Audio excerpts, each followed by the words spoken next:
First of all po, thank you po kay Lord dahil binigyan niya po kami ng strength ngayong araw na makapaglaro po ng ganito. And hindi din po namin ina-expect na makukuha po namin to pero at the same time, pinagtrabuhan po namin to, so nilaban po talaga namin hanggang dulo.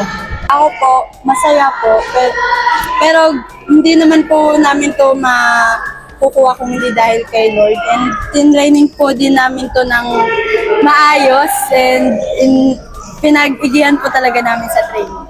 From last year po kasi like ano po ako dun sa last year game ko. So ngayong NUS game, pinaghandaan ko po siya like gabi pa lang po. Nire-ready ko na po yung right mindset ko.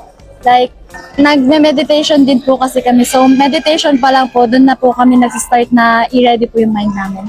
Sinasabi ko lang po sa sarili ko na hindi pa pwede na matapos yung laban na wala akong naambag sa kanila. Hindi pa pwede natapos yung laban na puro lang ako takot. Dapat mag-step up din ako sa loob ng court. Thank you po sa Adamson community. Thank you po sa pag-suporta niyo palagi sa amin and continue to support us po in our next games po. Thank you po sa Adamson community, sa Akari Sports po na patuloy pong sumusuporta sa amin and yun.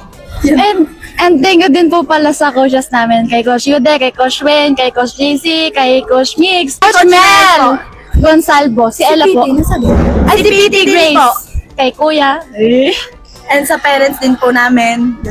Sino po? Okay na. Okay na. Okay na. Thank you po. Thank you po.